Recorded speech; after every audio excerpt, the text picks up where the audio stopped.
guys, my name is Natasha. Welcome back to channel 211 Taxation TV. Today we have a few guesses to answer the question regarding the public ruling for entertainment expense. Hi, my name is Isranya. My name is Fasalia. My name is Ifma. My name is Alina. Let's go! Okay, so now I would like to ask Miss Zanina regarding the objective, relevant provision and related interpretation regarding entertainment expense. Can you?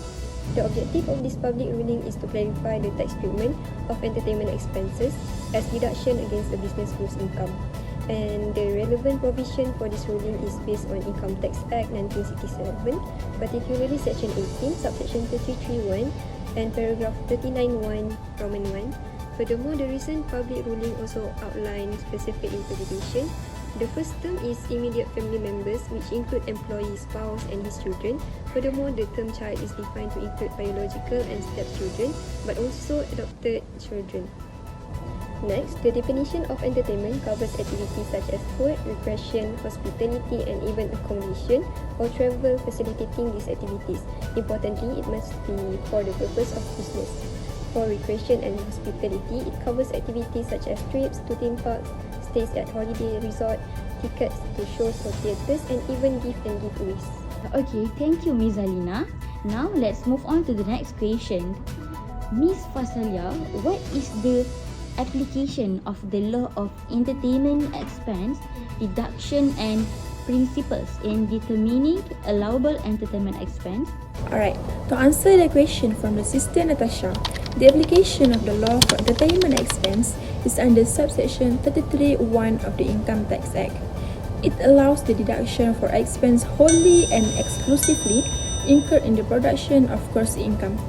However, these deductions are subject to specific prohibition outlined in subsection 39(1) of the Income Tax Act.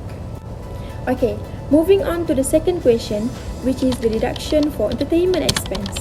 This is under subsection 33(1), which is receive a default 50% of deduction.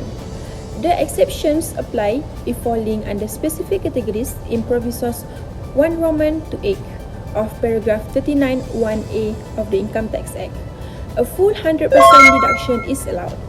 For the principles in determining the allowable entertainment expense, there is a few key steps. First is the definition of the entertainment expense.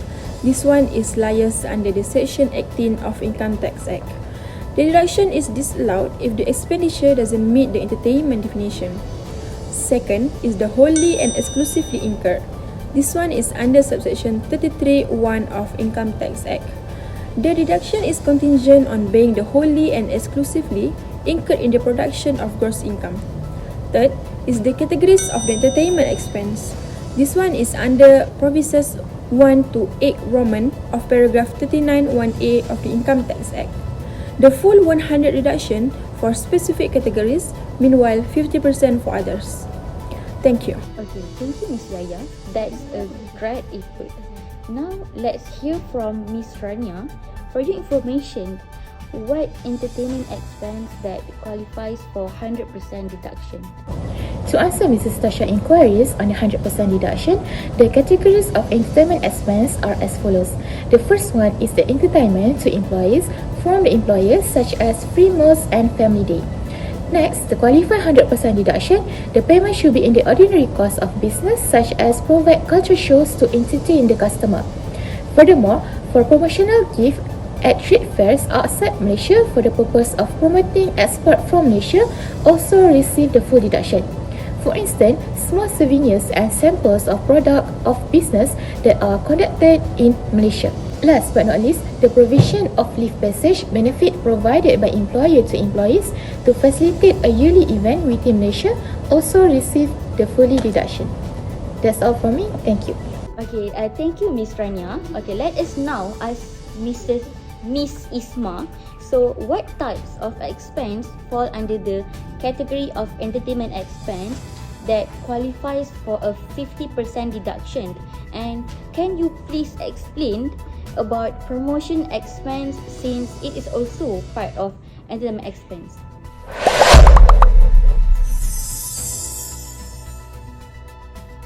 today we are tackling a critical aspect of business finance is understanding entertainment expenses and deduction as per the Income Tax Act. Expenses not falling within specific categories for income production receive a 50% deduction against gross income. Aligning expenses to these categories is key for optimization and compliance. Purchase categorization maximize deduction within Income Tax Act guideline influence your informed financial decision. In example 10 from Public Ruling Number 4 2015, to Sdn Bhd RM30,000 dinner expense for supplier only qualified 50% for deduction due to not align with specified Income Tax Act category. Moving on, let's discuss a significant update on how promotional costs actually intersect with entertainment expenses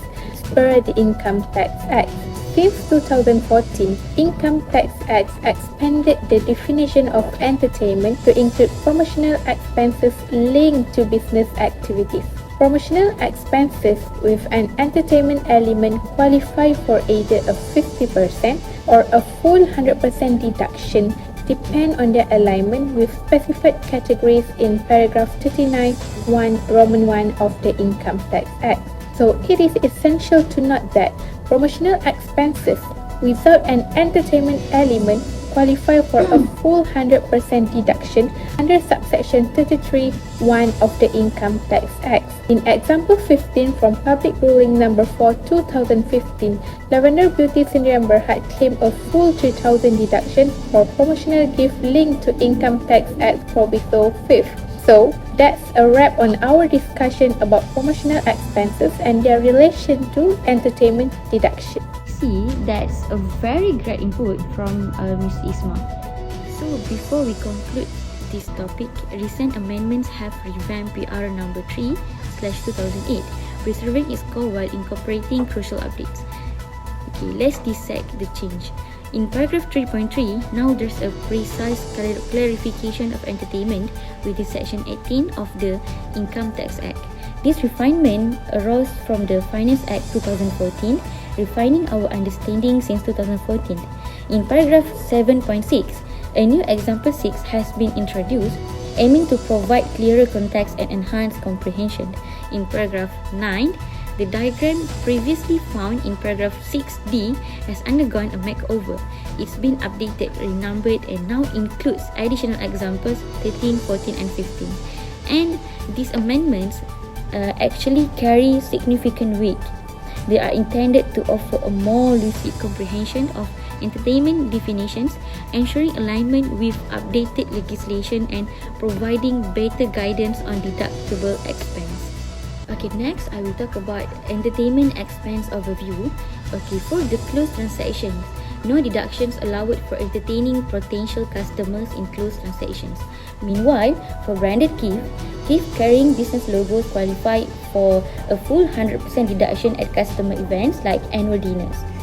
Meanwhile, conversely, gift lacking a business emblem receive a partial 50% deduction at customer gatherings. Flower gift, similar to logo-less gift, flower gift without a business logo fall into the 15% deduction category. Furthermore, surprisingly, expense related to annual general meetings do not qualify for a deduction, means that 100% disallowance. Okay, so for the conclusion, these amendments ensure that our documentation offers users access to the most updated and accurate information. It is crucial when navigating the intricate realm of entertainment-related tax provisions. So I think that's all for our group. Thank you.